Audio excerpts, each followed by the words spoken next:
rock. It looks like the back of a sheep. It's sort of bumpy, not sort of smooth bumps. And that's what the top of Whipple Hill looks like. Okay, so we just keep going by the end of the pond on the trail. The end of the pond is a tree graveyard.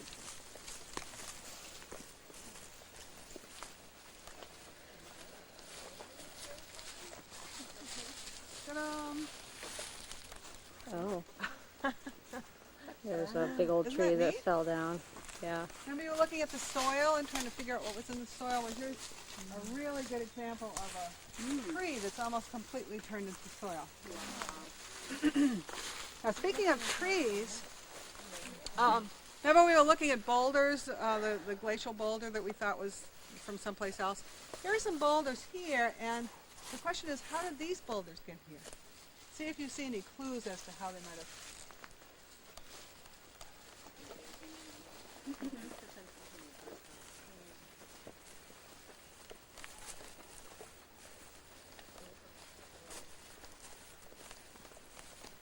Where do you think all those rocks came from? The top of the hill. Yeah, it looks like they're all the same kind of stuff. They're pretty blocky. They haven't been rolled around a lot. Okay. Why is that hillside falling apart? Do you see anything that, any clues that? The trees. There's no Trees. Look at that huge tree. It must have roots that are jammed down into cracks. Okay. So definitely the trees seem to have some effect on the rocks. Now, see if you can look around and find a place where the rock is having an impact on a tree. And look up this way. That one right there. Aha, there's one. Okay. See? Yeah. So remember we said something about the plants and there's the a rock rocks that's and split. everything is sort of all related. They really are interrelated. Neither of them is giving up. Neither is giving up. Nobody's saying uncle. That's right. So this is a great opportunity to show how rocks are actually breaking apart here. And you know, if you came back millions of years from now, we might just find a big pile of sand right here. Because that's what's happening, is that this is all changing into soil. Oh, there is a sign. Yep, there's a Little one. Now, this is a So that's the sign. turn. If you don't make this turn, you wind up in somebody's backyard with all those barking dogs and goats. I think they used to have goats here. So anyhow, take a turn, go up the hill. So you don't want to go off towards the White House. You want to head up the hill. But she was just saying that this valley is oriented north-south, carved out by the glacier. This little ravine thing. Stop for kids because they will notice the world's largest Tarzan swing. And if you don't know that it's there ahead of time, they'll be there before you know it. So I'm just telling you that they must stay on the trail. Okay. See the swing though? Oh, yeah. Oh, big swing. Coming right down. Yeah.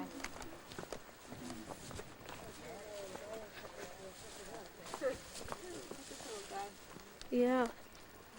These are some of the earliest little beetles to come out. Often find them on tree bark. So basically this is sort of the end of the official part of the trip, and the kids are probably anxious to get back and get their snacks now. There is one other optional stop which I'll just aim you at, but gee, we're not too bad for time here, so.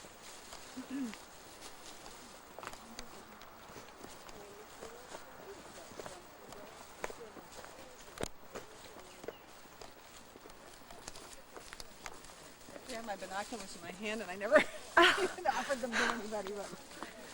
But It was so foggy today, or hazy. yeah, it so was. No, It was can't see too much.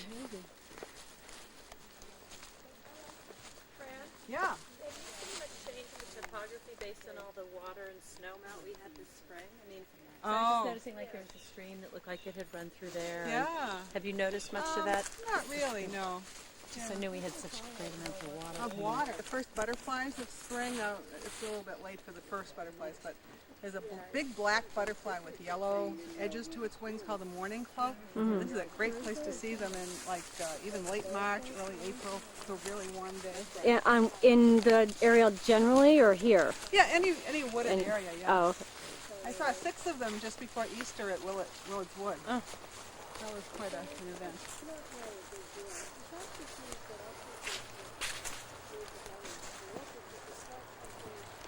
The trail goes off to the left. Whoops. There's the road, there's Yeah, the White House that right is there, White and House. you just bear Go to the left, follow the And main then the trail. optional stop is down here. Do people have time to take a quick look? Down here? Yeah, okay.